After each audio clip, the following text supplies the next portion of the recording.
Hello everyone, welcome to stock market training. हमने हमारे पिछले वीडियो में सीखा quarterly result shows companies 3 months performance.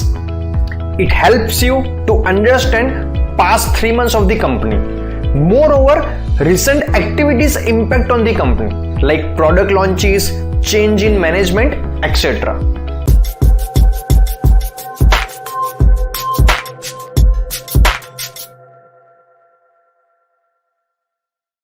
Our today's topic is company fundamental competitive advantage moat, in which we will cover what is moat, importance of moat, different moats. What is moat? मोट एक ऐसा word है जो Warren Buffett, जो world के सबसे बड़े investor कहे जाते हैं, उनके द्वारा रेफर किया गया था, पब्लिश किया गया था।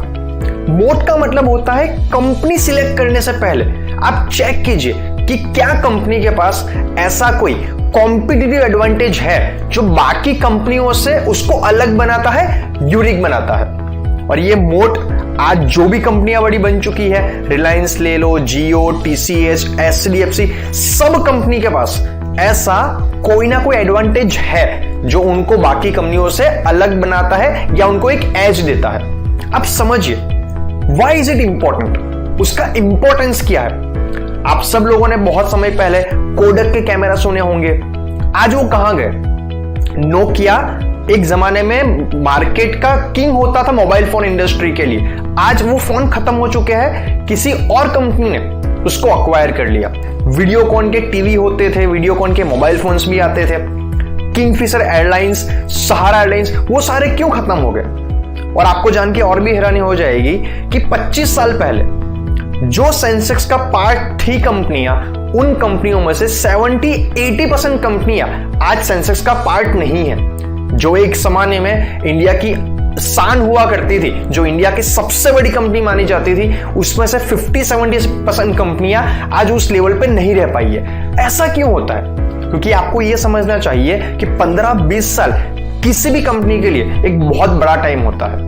अगर तो आप जिस कंपनी में निवेश करना चाहते हो उस कंपनी के पास कोई कॉम्पिटिटिव एडवांटेज नहीं है, तो वो 5-10 साल बाद मे बी सर्वाइव ना भी कर पाए। ये चेक करना बहुत जरूरी है, क्योंकि आज इंडिया एक ओपन मार्केट है। आज आपको जो कंपनी अच्छी लग रही है, 2 साल 5 साल के बाद उसके कंपटीशन में उससे कोई बड़ी कंपनी आ गई, बिग प्लेयर आ गई, जिसके पास बहुत बड़ा कैश है या तो बहुत बड़ी ब्रांड वैल्यू है, तो आपकी कंपनी को वो तहस महस कर सकती है, जैसा जियो ने किया। आज से 5-10 साल पहले एयरटेल, वोडाफोन, आइडिया और बहुत सारी और भी टेलीकम्युनिकेशन कंपनी हुआ करती थी, लेकिन जियो मार्केट में आई। रिलायंस इंडस्ट्री के पास बहुत सारा पैसा था, मुकेश अंबानी ने एक ऐसा प्लान लॉन्च किया जो बाकी सारी कंपनियों की कमर तोड़ दी। तो करंटली एयरटेल लॉस में चल रही है, वोडाफोन, आइडिया दोनों को मर्ज होना पड़ा सर्वाइव करने के लिए, और वो भी लॉस में चल रही है। और आज एक तरीके से रिलायंस जियो ने बहुत सारी कंपनियों को ही खत्म कर दिया। तो कहीं आपकी कंपनी के साथ तो ऐसा ना हो जाए, ये चेक करना बहुत जरूरी है।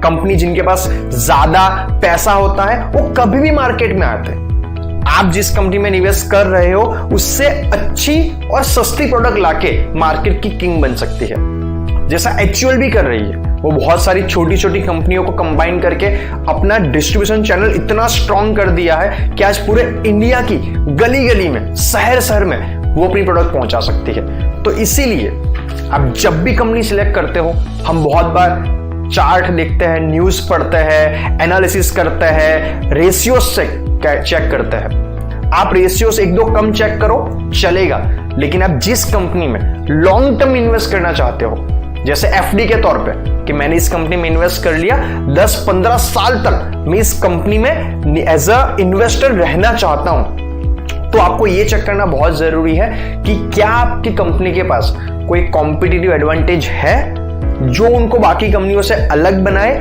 और एक एज देके चले। ये मोड्स होते कौन कौन से हैं? बहुत डिफरेंट टाइप के मोड्स होते हैं। हम आज कुछ मोड्स को डिस्कस करते हैं। पहला, गवर्नमेंट प्रोटेक्शन। आप जिस कंपनी में निवेश करना चाहते हो, क्या उस कंपनी के पास ऐसा एक यूनिक आइडिया है जिसको गवर्नमेंट प्रोटेक्ट करती हो? एग्जाम्पल के तौर पे, आज इंडिया के अंदर बैंक्स ओपन करना छोटी बात नहीं है, उसके रूल्स बहुत स्ट्रांग होते हैं, तो बहुत कम लोग बैंक्स ओपन कर पाएंगे।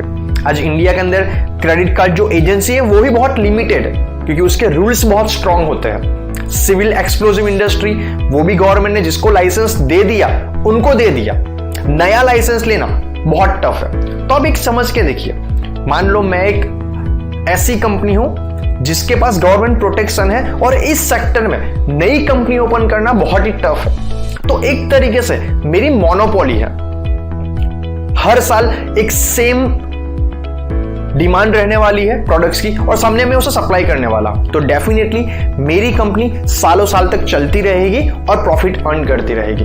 तो ये चेक करना बहुत जरूरी है कि जिस कंपनी में आप निवेश करना चाहते हो, क्या उसके पास ऐसा एक पॉइंट है, ऐसा एक यूएसपी है कि जो बाकी कंपनी चाहे फिर भी ना कर पाए। अगर आपको ऐसी कंपनी मिल चुकी है तो कॉन्ग्रेचुलेशंस, आप कुछ समय में काफी अच्छा पैसा कमा सकते हो। दूसरा जो आपको चेक करना चाहिए वो है लो कॉस्ट।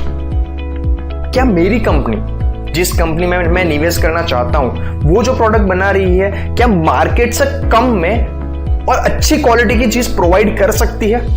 अगर तो आपको ऐसी कंपनी मिल चुकी है तो आपको एक बहुत अच्छी कंपनी है। अगर तो आपको ऐसी कंपनी मिल चुकी है तो आपको लॉन्ग टर्म में वो कंपनी काफी अच्छा रिटर्न देके जाएगी। चलिए एग्जांपल से समझते हैं लो कॉस्ट का मतलब क्या होता है। मान लीजिए मेरी सीमेंट बनाने की एक कंपनी है।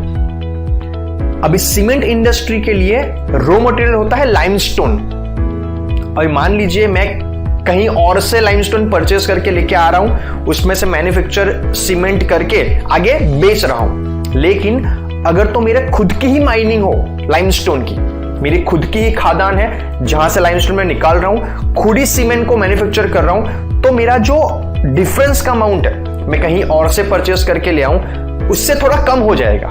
तो जहां बाकी सारी कंपनियां एक बोरी 250-200 रुपये में बना पाएगी, वहीं मैं उसको 180 में बना पाऊंगा।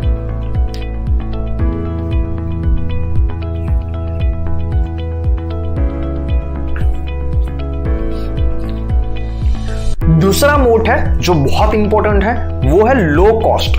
जिस कंपनी में मैं निवेश करना चाहता हूं, क्या वो कंपनी मार्केट की कॉम्पिटिटिव कंपनी के कंपेयर में अच्छी क्वालिटी की और सस्ती प्रोडक्ट प्रोवाइड करने की कैपेबल है? अगर आपका आंसर यस है कि मुझे ऐसी कंपनी मिल चुकी है, तो वो कंपनी आपको लंबे समय में काफी अच्छा रिटर्न देके जाएगी। क्या मतलब होता है लो कॉस्ट का? चलिए एक एग्जांपल से समझते हैं। मान लीजिए कोई कंपनी सीमेंट बनाती है, तो सीमेंट के लिए होता है रॉ मटेरियल लाइमस्टोन। तो वो कंपनी किसी और के पास से लाइमस्टोन परचेस करके लेके आती है, उसको प्रोसेस करती है, सीमेंट बना के आगे बेचती है।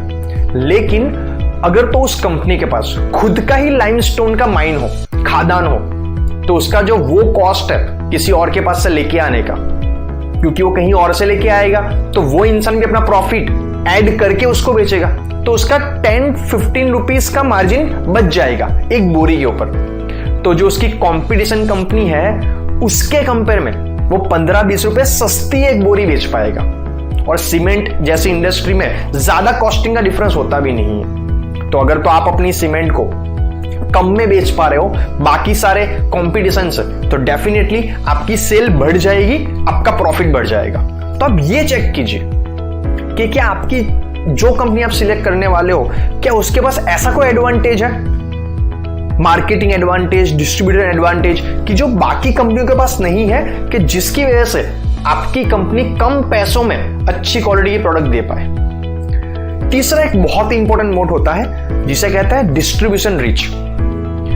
बिजनेस के अंदर अच्छी प्रोडक्ट बनाना सिर्फ वहां तक बात सीमित नहीं होती है। आपने अच्छी प्रोडक्ट बना तो दी, लेकिन वो लोगों तक पहुंचेगी तो लोगों को पसंद आएगी, और लोगों को पसंद आएगी तो लोग ज्यादा खरीदेंगे, रेफर करेंगे।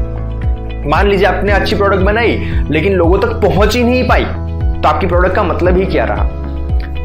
एग्जाम्पल के तौर पे चलते हैं, आपने बनाया एक हैंडी सैनिटाइजर, तो आप इस बिजनेस में नए हो तो आपको पूरे इंडिया की गली गली शहर शहर को पहुंचने में बहुत टाइम लगेगा, बहुत एनर्जी लग जाएगी। लेकिन वही एग्जाम्पल लेते हैं HUL का, हिंदुस्तान यूनिलीवर लिमिटेड, कि जो इंडिया की एफएमसीजी सेक्टर की सबसे बड़ा जायंट कहा जाता है।